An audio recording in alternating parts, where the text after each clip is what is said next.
bagi APD sekarang itu adalah strategi untuk menghalau gitu ya, menghilangkan problem-problem di masyarakat itu bukan masuk ke masyarakatnya dulu, tetapi masuk ke pelakunya, yaitu dalam hal ini.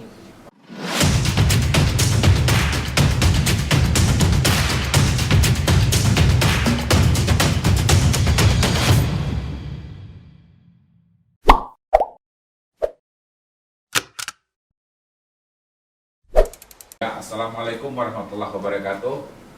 Selamat siang, tetap semangat pagi walaupun siang ya. Tetap kalau semangat kita semangat pagi. Kita ketemu di podcastnya Bawaslu dengan tema ngobrol pemilu bersama Bawaslu ya. Ini sudah hadir ada dua narasumber terbaik nih. Ini narasumber saya terbaik selama saya bawa acara podcast ya. Makasih. Ya, jadi ini narasumber terbaik. Terutama ada Bung Rodi, kemarin kita sudah pernah ketemu ya secara online, sekarang sudah offline. Alhamdulillah jodoh ketemunya doa kita kemarin ya. Ada juga di sini sudah hadir rektor, rektor APD ya. Nanti mungkin bisa cerita apa itu APD, nanti kemana arahnya gitu ya. Karena memang itu diperlukan nanti untuk ya mungkin ya sparring partnernya penyelenggara pemilu ya. Jadi sedikit-sedikit saja. Tapi sebelum masuk kita cerita, bolehlah dulu cerita Cak Maskur sama Bung Rodi. Ini sebenarnya ke sini ke Bangka itu kan bukan sekali aja ya. Sudah sering. Ini sudah ketiga kali, kelima kali gitu. Kegiatannya apa saja gitu? Bisa dimulai dengan Cak Maskur. Iya, terima kasih Mas ya. Kami sebenarnya ke Bangka Belitung itu tujuannya belajar ya, karena setiap daerah pasti akan mengakibatkan hal-hal baru apalagi dalam situasi elektoral seperti ini ya. Jadi kita ingin bertemu dengan KPU, bertemu dengan Bawaslu, penyelenggara pemilu di sini untuk belajar, terutama tujuan khususnya itu ingin melakukan evaluasi terhadap seleksi ad hoc kemarin. Baik di tingkat kecamatan maupun desa, kami ingin belajar dari sini soal partisipasi mereka mendaftar, tantangannya seperti apa, dan seterusnya. Itu tujuan khususnya. Kalau tujuan umumnya ya pasti silaturahmi dan ya nyari menu-menu makan yang enak-enak di Bangka ini. Di sini di Bangka itu banyak sekali menunya ya kan. Bahkan saya kemarin turun dari pesawat langsung nyari lempah kuning. Langsung maknyus itu ya. Nah, enak sekali. Kita baru saja juga makan juga. Jadi sebenarnya nggak tahu antara yang makan atau yang belajar kadang-kadang rumit di menentukan di tujuan kita ya. Iya. Tapi sejalan ya. Sejalan. Belajar sekalian betul. Keliling-keliling. Dalam satu perjalanan itu sebelah kanan makan, sebelah kiri belajar, sebelah kanan Bawaslu, sebelah kiri KPU makan lagi. Gitu aja lah. Gitu ya. Jadi ini hari kedua di sini ya. Ini hari kedua. Ini berapa hari? Saat 3 hari. Dan itu pasti nggak cukup ya. Belajar kepemiluan di sini ya biasalah karena perjalanan itu biasanya memang harus ada batasnya. Tapi silaturahmi akan jalan terus. Alhamdulillah. Kalau Bung Rodi gimana? Jadi kesininya gimana itu? Karena kemarin ceritanya kan harusnya sama berangkatnya nih gitu. Ketinggalan. Gimana ceritanya? Ketinggalan sekali makan siang. Gimana pandangannya dengan Bangka Belitung ini gitu? Iya. Saya kira saya juga tidak berbeda jauh dengan Cak Maskur. Jadi kami ke sini itu selain punya tujuan untuk belajar, melihat dan dekat bagaimana pengalaman teman-teman penyelenggara pemilu di sini. Kami juga kemudian sekaligus ingin menggali dan merasakan langsung teman-teman di sini dalam proses dan tahapan-tahapan pemilu sampai hari ini itu berjalan seperti apa. Dan ternyata luar biasa nih pengalamannya. Nah, bonusnya itu adalah kita menikmati kuliner-kuliner lokal yang sangat khas ya. Itu terkenal memang. Terus keramahan warganya juga kami dapatkan di sini rasakan luar biasa. Bahkan tadi kita masih menikmati lagi lempah kuning. sudah bisa bercanda dengan pemilik warung. Padahal baru kenal ya, ya kan? baru kenal itu ya.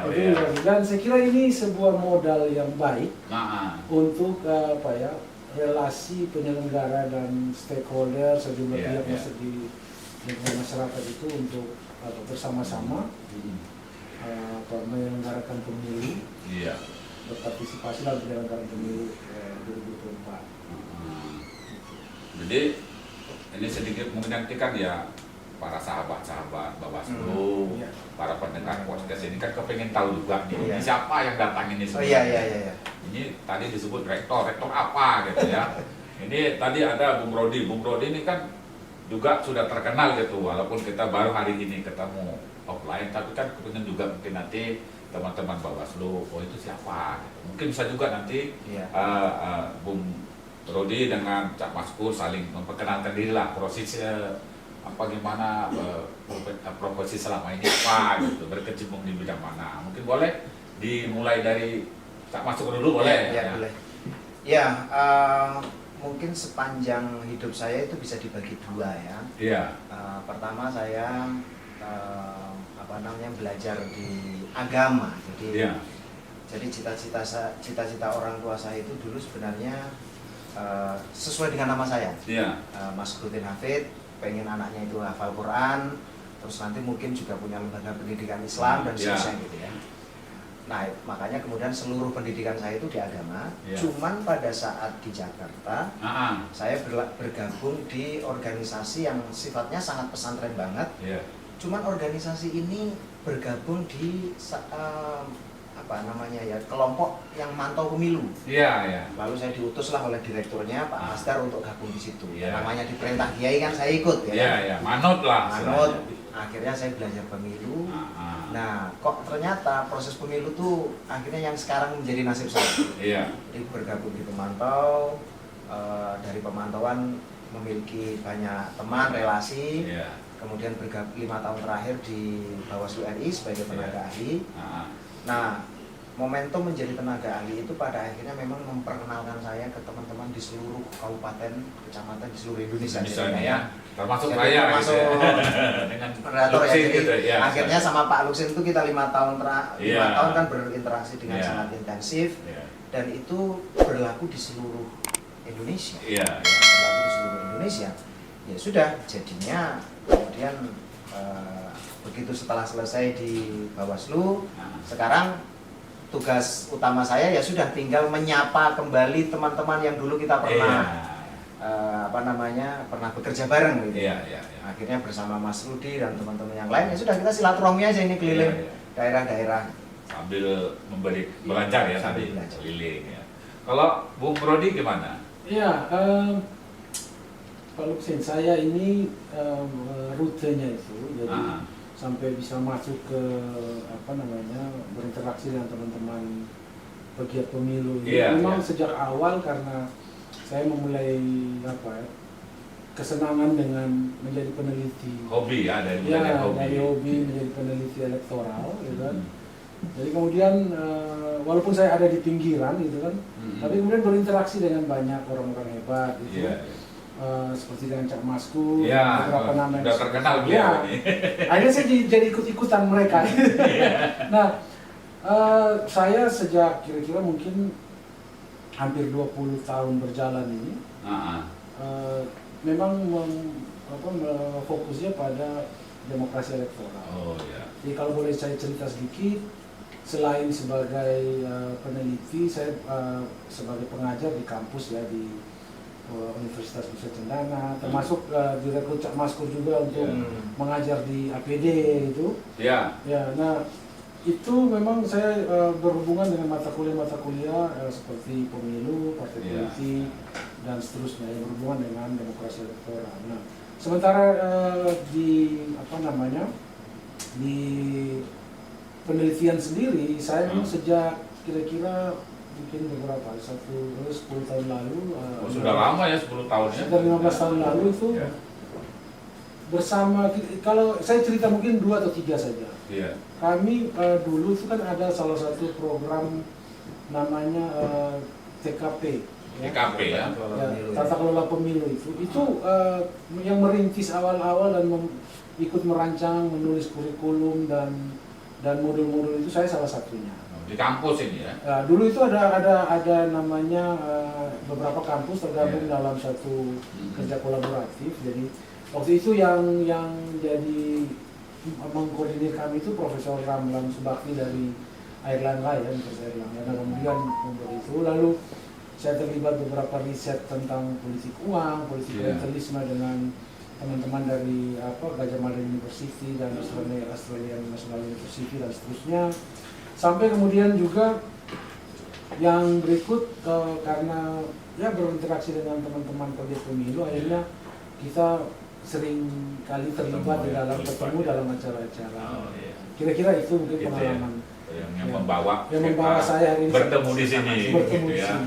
Nah, itu jadi ini ada informasi baru nih Cak Maskur. Iya. Jadi Pak Cak Maskur ini kan sudah jadi rektor sekarang. Rektor ya. Pura-pura aja itu. Saya nggak tahu sudah ada kampusnya belum ini, ya kan? Tapi yang jelas sudah rektor sekarang.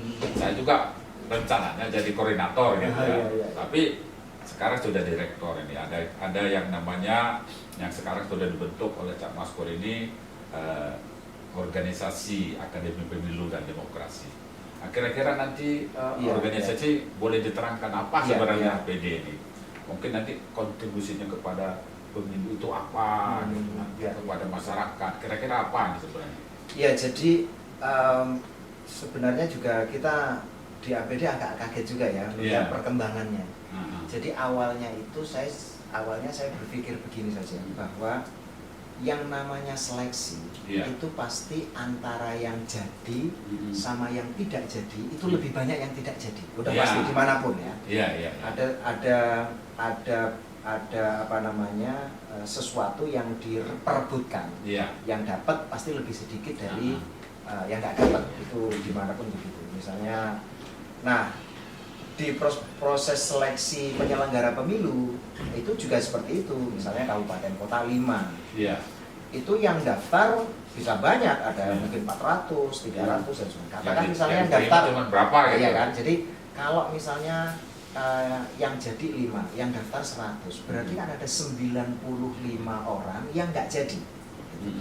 Lalu saya berpikir, bagaimana kalau menjadikan proses seleksi itu untuk meningkatkan kapasitas. Kalaupun tidak jadi masuk ke 5, 95-nya itu pengetahuannya langsung meningkat. Ya, kita belajar betul di penyelenggara pemilu. Mereka itu kalau belajar itu ya pada saat rakor. Rakor saja. Yang lain nggak pernah belajar karena kan tugasnya banyak. Nah, makanya kita dorong belajarnya itu pada saat seleksi. Nah, makanya saya bikinlah, kita diskusi waktu itu, kita bikin bimbingan, apa kursus, apa dan sebagainya. Lalu teman-teman bilang, kalau gitu jangan bikin kursus karena ini agak dipanjangkan. Maksudnya karena ada PPK, ada Panwascam, ada KPU, provinsi, supaya berkesinambungan gitu ya. Supaya agak panjang, kita sebut sebagai akademi. Nah, benar ternyata begitu pada saat buka pendaftaran, itu ternyata sangat luar biasa antusiasmenya ya. Misalnya PPK itu waktu itu kita barengkan antara PPK sama Panwascam, itu yang mengakses dokumen pembelajaran kita itu sekitar 7.000 orang. Karena kan dari seluruh Indonesia banyak ya. Lalu kemudian kita buka bimbingan langsung, itu yang daftar sekitar 700 orang. Di KPU Bawaslu tingkat kabupaten kota itu pesertanya 400 orang, bergelombang-gelombang. Dan itu banyak sekali. Begitu sudah pengumuman, kan sebagaimana kita sudah antisipasi kan, yang jadi ya 5, 3, yang daftar 400 tadi. Lalu alumninya bagaimana ini kan, banyak sekali. Sementara pengetahuan mereka tidak jauh berbeda. Makanya saya bersama Mas Rudi pada akhirnya kemudian ini ada sumber daya manusia yang sangat besar ya, di luar penyelenggaraan, mereka sudah siap, harus kita wadahi. Itulah kemunculan dari APD akhirnya. Jadi akhirnya mereka menjadi koordinator di provinsi, di kabupaten kota, dan saya tadi baru dapat ide juga dari Mas Rudi ya. Kalau gitu kita bikin aja sekalian juga di kecamatan sama desa dan kelurahan, karena kita perlu didik. Dan buku kuliahnya di APD itu kan kita bikin 5 buku, itu juga diakses oleh ribuan orang. Maka kita juga rencananya membuat koordinator tingkat kecamatan dan desa. Karena kan peristiwa politik di hari H itu kan di TPS, akan semakin banyak membutuhkan. Jadi pestanya itu di situ ya. Sampai sekarang di luar prediksi kita, karena ini kan belum 1 tahun ya, hampir 1 tahun lah. APD itu sudah terbentuk hampir di semua provinsi dan seluruh Indonesia dan 60% di kabupaten kota. Ya, jadi ini menurut saya kekuatan yang cukup besar ya untuk berpartisipasi di penyelenggaraan pemilu bersama dengan penyelenggara pemilu. Kira-kira gitu. Jadi kalau Bung Rudi ini masuk di pengurusan pusat juga ya? Iya, di APD. jadi Bung Rudi ini selalu menjadi pengajar di perkuliahan itu, ya. Dan termasuk juga di Dewan Pakar, karena kan di APD itu salah satu keistimewaannya itu adalah punya pengajar sebagai Mas Rudi di semua kampus ternama. Jadi misalnya Universitas Indonesia, Universitas Gadjah Mada, Universitas Undana, UNER, dan seterusnya itu semuanya ada. Dan dosen-dosen politik, ilmu pemerintahan kan kita minta untuk ngajar. Nah, begitu daftar pengajarnya itu dari kampus-kampus ternama, akhirnya kan orang kan jadi tertarik betul ya kan. Nah, sebagiannya jadi Dewan Pakar ya Mas Rudi, jadi pengajar dan seterusnya gitu. Lalu diskusinya kalau gitu kita nyebutnya sih mungkin fakultas ya. Kalau gitu bisa kita bagi nih. Kemarin pada saat ngajarin calon penyelenggara kita sebut saja fakultas penyelenggaraan. Nah ini kalau yang kita didik kan nggak hanya penyelenggara saja. Jadi sekarang kita sudah buka fakultas kontestasi. Jadi untuk memberikan peningkatan kapasitas buat peserta pemilu. Nah nanti juga ada fakultas partisipasi. Partisipasi itu untuk teman-teman pemantau dan seterusnya kita ajarin juga. Sama ada lembaga litbangnya. Jadi di APD itu ada 4. Penyelenggaraan, kontestasi, partisipasi, sama litbang. Berarti Bung Rudi pakar ya. Nah, model seperti itu kan model kayak kampus banget. Nah, nggak tahu ini disebut sebagai kampus atau bukan, karena kan itu istilah teman-teman saja. Saya juga sebenarnya nggak enak kalau disebut sebagai rektor, karena kan ya mungkin pembelajarannya jalan, tapi kan yang namanya kampus ada strukturnya, ada sistemnya, yaitu yang belum ada. Maka terus kemudian saya hari-hari ini saya kemudian karena antusiasme jangan saya bikinkan badan hukumnya gitu ya. Hari ini itu proses pembuatan, saya sudah ngobrol sama notaris. Kalau untuk yayasan kayaknya agak terlalu luas gitu. Akhirnya saya bikin dalam bentuk PT, tapi di dalam PT itu kan juga masih boleh memperkenalkan misalnya bikin lembaga pendidikan seterusnya. Jadi menuju ke arah sana ya, prosesnya menuju ke arah sana. Ya kalau apakah ada kampusnya ya belum, pasti belum. Belum ya. Kita masih online saja. Masih online mas benar. Ini tuh Bung Rudi, tapi kita sekalian ngomongin kopi. Iya. Ini kan bahasanya kan segar. ngopi seru. Yang kita beda kopi. Saya kira memang saya bawaannya ke sini itu terlalu menikmati sampai sekarang lupa kita harus kopi. Enak sambil ngopi. Saya juga penikmat kopi tapi dikit-dikit gitu. Jadi sambil ngopi karena ini ngopi seru. Jadi nanti kalau nggak ngopi tidak seru. Itu menarik Pak Lusin yang disampaikan dan apa yang sudah dilakukan oleh Cak Maskur dan teman-teman. Jadi kalau kita meneropong pelembagaan pemilu di Indonesia, itu kan cara berpikir banyak orang itu adalah sangat formal dan membayangkan penyelenggara pemilu itu selalu berhubungan dengan institusi, seragam, gitu kan, ID, identitas gitu kan. Nah, Cak Maskur itu coba mengisi ruang kosong yang lain. APD itu kemudian hadir mengisi ruang kosong yang lain bahwa penyelenggaraan pemilu itu bukan hanya pada institusi formalnya saja. Seperti KPU saja. Ya, tetapi ada ruang lain, ada ruang lain yang sebenarnya kalau dalam terminologi ilmu politik, institusi itu ada yang namanya sebuah pelembagaan aktivitas yang tidak harus dalam bentuk organisasi, tapi aktivitas-aktivitas yang seperti yang dilakukan APD ini yang kemudian berulang, terpola. Nah, aktivitas ini sangat penting, seperti yang dilakukan APD ini sangat penting untuk membangun literasi masyarakat, Iya. yang mana itu bukan kita lepas pengetahuan ke masyarakat dan menguap begitu saja, tapi ada semacam kader-kader yang tanpa sadar terbentuk.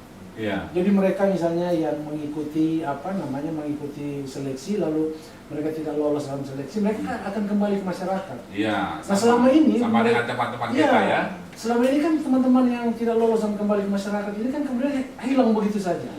Mereka tidak jadi apa-apa gitu, dan mereka hanya memberikan perhatian sebatas ketertarikan yang tidak langsung memberikan efek pada masyarakat. Nah, dengan apa yang dilakukan APD itu kan sebenarnya membekali mereka dan tetap menjaga untuk mereka tetap berhubungan dengan aktivitas-aktivitas penyelenggara pemilu. Jadi semacam menciptakan pegiat-pegiat pemilu yang langsung berhubungan dengan masyarakat. Nah, di titik itu kemudian kita punya simpul-simpul peningkatan literasi tentang demokrasi pemilu, dan itu sangat luar biasa bagi saya.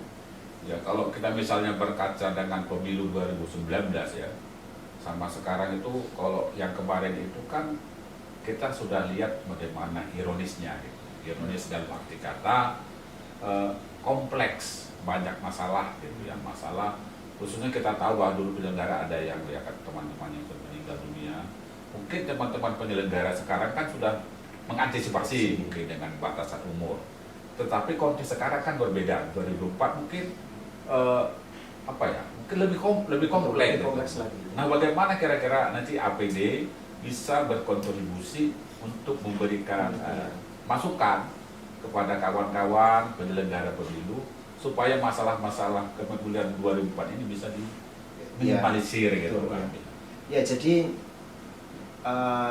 pertama sebagai refleksi ya, dalam 1 tahun terakhir ini penyelenggaraan pemilu itu kalau saya lihat ya, itu kita bisa simpulkan begini dalam konteks penyelenggaraan pemilu.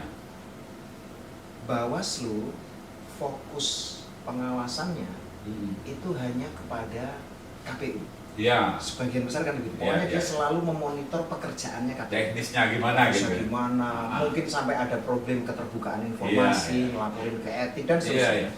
Artinya porsi besarnya Bawaslu itu adalah mengawasi penyelenggara pemilu. KPU itu sendiri gitu. Sementara KPU pekerjaannya itu juga selain menyelenggarakan, menghindari pengawasannya Bawaslu. Ya kan, menutup informasi dan seterusnya. Jadi dua lembaga ini dalam konteks menyelenggarakan memang mungkin saling berhadapan, saling berkoordinasi dan seterusnya. Padahal dalam konteks penyelenggaraan pemilu, porsi besarnya itu seharusnya bukan KPU berhadapan dengan Bawaslu, tetapi peserta pemilu dan pemilih. Peserta pemilu dan pemilih, karena sebenarnya aktor utama dalam pemilu itu adalah partai politik dan calon, kan? Mereka ini kan pengantennya, panitianya mestinya kan jadi satu, panitianya jadi satu, konsolidasi menghadapi peserta pemilu, kira-kira begitu. Tapi kan ada situasi yang berubah, termasuk masyarakatnya.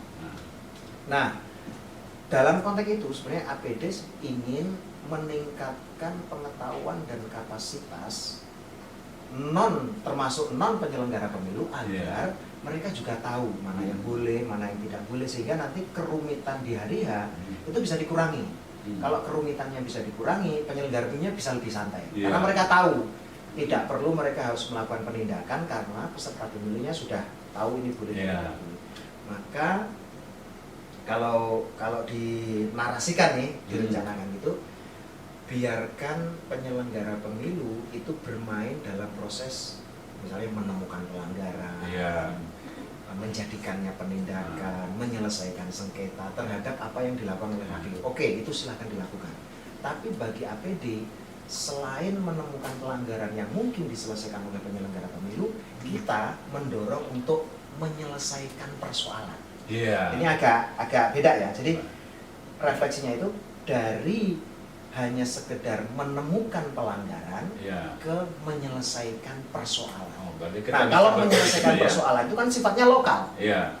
Di kecamatan ada problem. Oke, problem diciptakan oleh BPK misalnya. Panwascamnya datang, tidak kamu salah. Kira-kira gitu ya. Kamu salah, kamu ini enggak. Bareng datang menyelesaikan persoalan. Ada solusi ya. Dan menyelesaikan persoalan ini tingkatnya lokal. Nanti kalau di TPS juga begitu. Iya. Oke, ini ada problem, mari kita selesaikan. Iya. Nah, menyelesaikan persoalan di tingkat lokal itu memang butuh pengetahuan yang cukup. Iya. Meningkatkan pengetahuan yang cukup itulah sebenarnya yang menjadi misinya APD. Jadi kalau boleh kita saran misalnya ke penyelenggara pemilu ya, Iya. mari menyelesaikan persoalan-persoalan di tempatnya. Apalagi kalau sekarang ya misalnya ada persoalan di kabupaten, di provinsi. Yang terjadi apa? Dilaporkan ke RI. Iya. RI-nya menghadapkannya ke KPU. Bahkan pada proses ini kita lihat di sidang etik kan. Sidang etik itu bagi kita di luar itu kan bagaimana penyelenggara pemilu berhadapan-hadapan. Iya.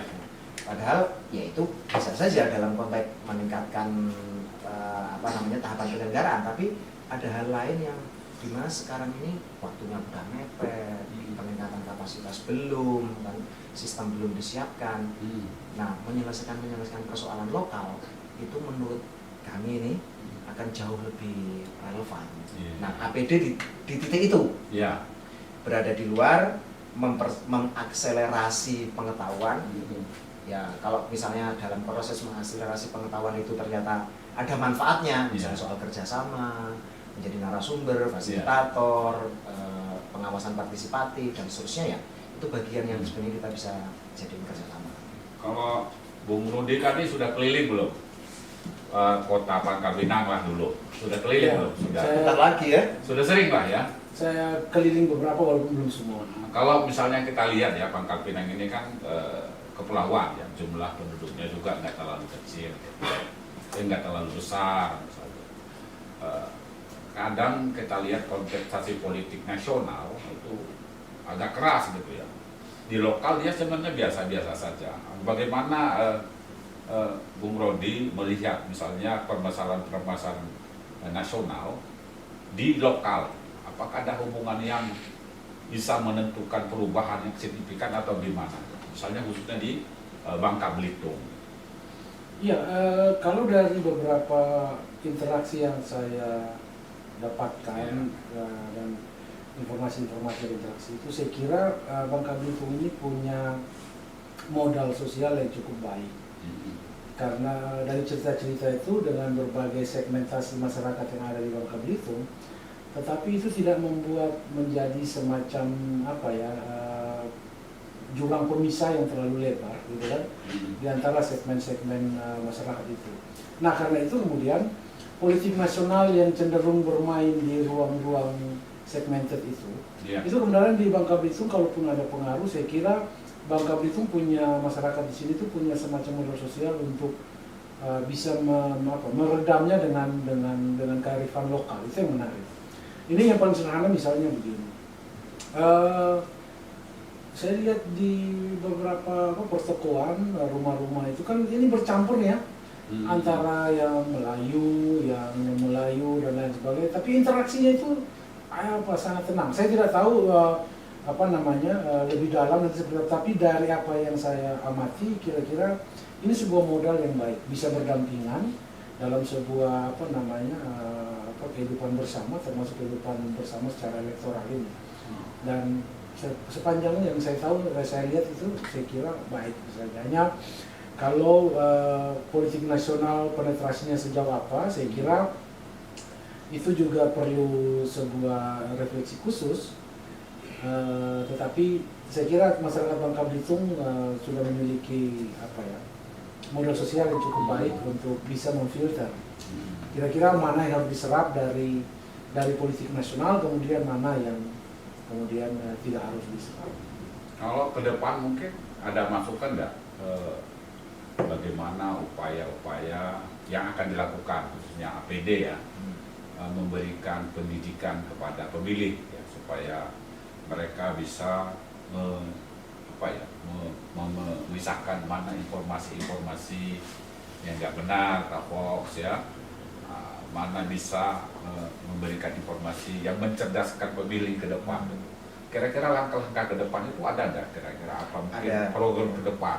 Kalau kita sejauh ini memberikan analisis bahwa dalam hal meningkatkan pengetahuan pemilih itu seberapa besar porsi dan tanggung jawabnya itu harus kita lihat dulu. Ya. Selama ini sebagai, katakan misalnya sebagai penyelenggara pemilu ya. Memang betul hoax, ujaran kebencian, politik uang dan seterusnya itu terjadi di masyarakat pemilih. Tetapi apakah kejadian itu diinisiasi oleh masyarakat atau sebenarnya itu mereka hanya jadi korban? Hanya jadi korban aja. Kalau analisis kita selama ini sampai pada level politik uang, hoax, ujaran kebencian dan seterusnya, sesungguhnya pelakunya atau faktor utamanya bukan masyarakat pemilih. Masyarakat pemilih itu hanya sebagai korban dan kena dampak. Sesungguhnya siapa? Sekali lagi, peserta pemilu, calon, tim kampanye, tim sukses. Jadi banyaknya politik uang itu kan sebenarnya pekerjaannya calon, tim sukses, tim kampanye, bohir dan seterusnya. Menghentikan politik uang itu bukan meminta masyarakat untuk menolak, enggak. Kalau menurut kami yang harus menghentikan politik uang atau menolak politik uang itu ya pemilih, calonnya. Nah sementara mendidik calon itu kan lebih gampang daripada mendidik pemilih. Pemilihnya 1 juta, calonnya mungkin 500, mendidik 500 orang untuk tidak politik uang itu jauh lebih relevan daripada memberikan pendidikan ke masyarakat untuk menolak politik uang. Maka bagi APD sekarang itu adalah strategi untuk menghalau gitu ya, menghilangkan problem-problem di masyarakat itu bukan masuk ke masyarakatnya dulu, tetapi masuk ke pelakunya, yaitu dalam hal ini partai politik, calon, peserta gitu ya. Peserta itu jumlahnya sedikit, tapi faktor. Maka dalam konteks ini akhirnya kita buka yang tadi fakultas kontestasi itu. Misalnya kita sediakan dalam konteks melakukan kampanye yang sistematis. Bagaimana caranya?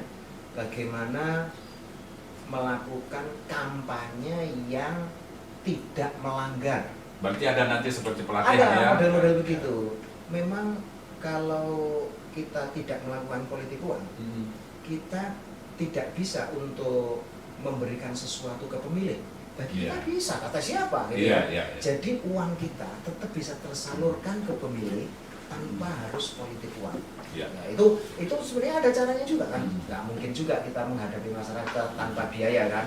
Kadang-kadang mereka juga berpikir ya masa kampanye tempat mencari penghasilan, tapi penghasilannya yang sah, misalnya kan gitu. Silakan diminum.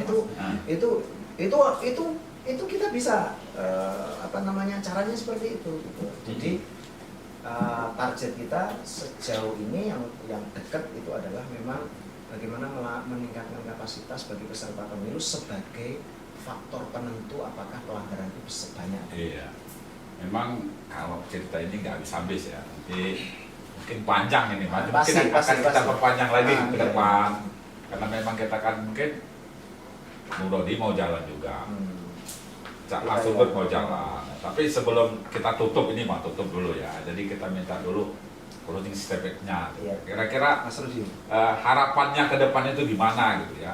Harapannya pentingnya pendidikan untuk menjaga kualitas demokrasi kita ini. Kira-kira harapan ke depan dengan kehadiran APD nanti, kira-kira harapannya sekalian nanti kita closing statement-nya kira-kira. Bisa dari Cak Mas Pur, bisa dari Bung Rodi, silakan sebelum kita tutup. Saya sih kalau untuk closing statement saya membayangkan sahabat-sahabat Bawaslu ya dan pemirsa di mana saja berada itu. Sahabat-sahabat pendengar semua lah. Sahabat pendengar semua. Saya membayangkan gini, pemilu itu hanya menjadi jembatan dan pintu untuk menuju konsolidasi demokrasi. Yang mana ujung dari konsolidasi demokrasi itu adalah kesejahteraan. Karena itu kalau di pemilu kita bertengkar, kalau di pemilu kita gontok-gontokan, gitu kan, kalau di pemilu kita politik uang dan seterusnya, ujung dari konsolidasi demokrasi yang namanya kesejahteraan itu sudah pasti akan sulit. Karena itu tingkat literasi, tingkat pendidikan satu hal, tapi kemudian juga mengetahui bahwa tujuan akhir dari ujung dari kita berpemilu, berdemokrasi itu adalah kesejahteraan, itu hal yang penting juga. Karena itu saya kira gambaran besar ini, di picture-nya ini itu harus dipahami dan dimengerti, diketahui oleh kita semua. Ya. Sehingga kita tahu bahwa tujuan kita ke sana mungkin rutenya saja yang berbeda. Iya. Bahwa tujuan kita adalah demokrasi yang menyejahterakan. Tujuan akhirnya Ya. atau begitu ya. Dan kita sudah memilih jembatannya itu namanya pemilu. Iya. Tetapi rute dari pemilu menuju demokrasi yang menyejahterakan ini kan ada macam-macam. Lewat posisi menjadi peserta pemilu, Iya. lewat posisi menjadi pegiat pemilu, Iya. menjadi rektor APD, menjadi penyelenggara Iya, pemilu, rektor, menjadi iya. masyarakat, menjadi pengamat politik Iya. seperti saya. Iya. Tapi kita punya tujuan yang sama, yaitu pemilu yang berdampak bagi konsolidasi demokrasi yang berujung bagi kesejahteraan. Saya kira itu. Ya, terima kasih Bung Rodi. Ini sama Mas Pur Rektor sudah hadir. Jadi karena keterbatasan waktu kita Ya, batasi ya. dulu. Nanti kalau ada waktu kita bertemu lagi. Ya, Nah, ya, jadi pasti, kemarin pasti. sebelum kita bertemu saya doakan kita nanti ketemu di lain waktu ya. Ternyata ketemu Ternyata beneran. Di sini Ya, ya. Dulu masih di Benar. Bawaslu Pangkal Pinang, sekarang ketemu di Bawaslu Provinsi Kepulauan Bangka Belitung. Mudah-mudahan kita semua sehat-sehat. Nanti apa kegiatan kita berjalan lancar. Habis ini kemana nih? Kita ke Masih keliling lagi. ya, ke Bangka. Ya. Tapi di Bangka kita akan berdiskusi dengan PPK. Oh iya.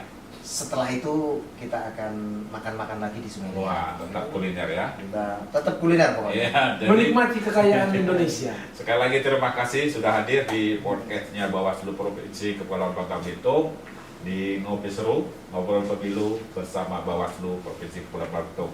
Terima kasih. Assalamualaikum warahmatullahi wabarakatuh. Waalaikumsalam. Terima kasih. Terima kasih ya.